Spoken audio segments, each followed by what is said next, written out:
Despite the intoxicating allure of mystical language and symbolism, we accept that mystical language and symbolism is only a way that, firstly, cults use to ensnare the minds of the followers through giving them more and more riddles to solve, and secondly, need to be understood to be used in any way at all by magicians. One might also argue that the language of mysticism is there to deliver a specific change in a person through making that person follow the levels of change as described by the language of the mysticism. However, that has implications of loss of personal freedom and as such should be discouraged. It is better to either spend a portion of your time devoted to a particular path to ascertain all that you can from it before moving on, or to create your own symbolism and mystical language based upon, for instance, phonetics.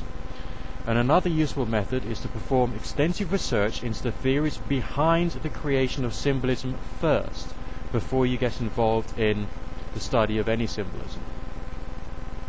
Our most important defences against insanity and social persecution is complete and utter adherence to all the social norms and laws of our society and culture, a good education, and the humility to accept that whatever our views, there may be something wrong with them.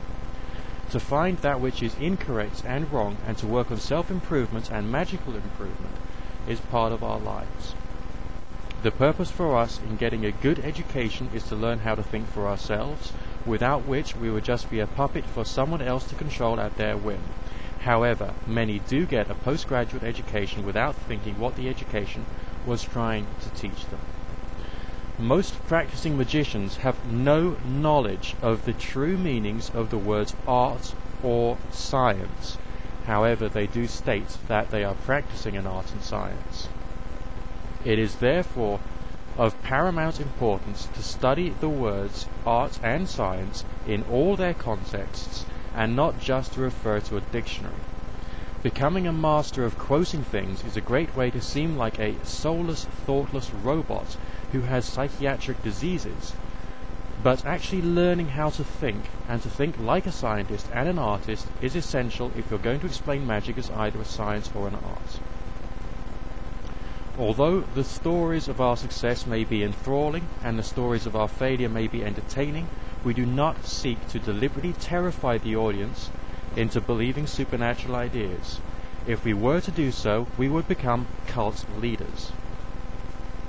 Cult leaders are pointless lunatics who destroy the lives and minds of other humans. We find them in all religions, the New Age movement, and in psychic development circles to a greater or lesser degree. Part of our task as magicians is to undo the damage that they create. If a religious group promises magic, it is not a magical group, but a cult that is using the miracles of magic to terrify the audience into submission. We accept that our own conceptualization of spirituality is the growth and development of our minds and our emotions, essentially personal growth. Belief in spirits is not spirituality. A person who believes in ghosts is not a spiritual person. As a magician, we choose to learn when to believe and learn when to disbelieve. Although a magician is not a religious person in the accepted sense of the word, he or she may find that it is beneficial under times of identity crisis, a sense of real or imagined psychic attack, or any other anomalous psychological malaise, to identify himself or herself with an organized religious system. However, he or she needs to keep his or her magical interest quiet. The act of joining a religion is to seek approval, identity, and membership of some tangible body of people that is greater than the self. It can be therapeutic, but exposing your magical interests to them will undo any benefits to your self-healing through the religion. We accept that many people get into magic out of needs. Unlike religious people or self-absorbed individuals, a magician should always ask the newcomer to magic to explain precisely and honestly why they wish to be involved. Like it or not, magic probably won't be the answer that they need or the solution for their problems. We understand and agree that many people get into magic as a direct result of their own pathological problems. These people should be directed to the right self-help or therapeutic organizations and away from magic. Whatever issue that it was that has driven you to magic to find the answer, it can almost certainly be dealt with by natural means rather than by supernatural means. Magic remains experimental and not a proven system of creating deliberate change in the physical world. Otherwise, by now, I will be a multimillionaire with more than 100 wives.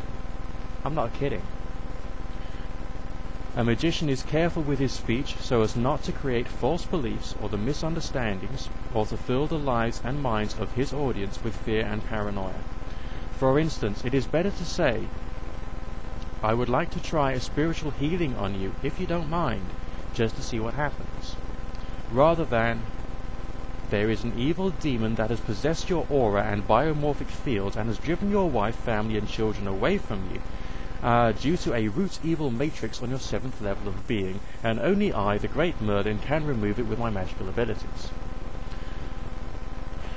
Manners, tact, and understanding the apparent and real way that the world seems to work is a much better method. The moment that a spiritual being or experience that we have had occult dealings with becomes sufficiently troublesome to affect our ability to live and look after ourselves, we have to concede defeat and get help from psychiatric medication that is prescribed, or a suitable support or counseling organization. It is necessary to retire temporarily in order to get strong again and to live to fight another day. This can be necessary for the survival of the individual, and as such should be seen as necessary at times. It is also wise to be a member of either an orthodox religion or a non-religious self-developmental organization for the purposes of maintaining sanity that you have during some of the more psychologically dangerous exercises that you may experience or perform. Your religion might not be the truth, but its fiction and energy interchange with the followers of the religion may save you from a psychological or social hell. We look upon skeptics of the supernatural with pity. They seem to have developed beliefs, and beliefs are restrictions. We look to the evidence from science and parapsychology that demonstrates the verity of certain facts of the natural world under controlled laboratory conditions, and know that the exercises that we do are in some strange way part and parcel of the natural phenomena that are investigated by parapsychologists. However, we cannot under any circumstances define precisely what those phenomena are. Magic cannot and will not give you results immediately. If you fail at a magical exercise, you need to look more closely at where your skill levels are, what type of skills you have, and what you can achieve, as opposed to trying something that you are not suited to at the moment. Practice and increasing your skills are essential and part of your growth. Human ability is variable. Magic does not, cannot, and will not save you from any unpleasantness in your life.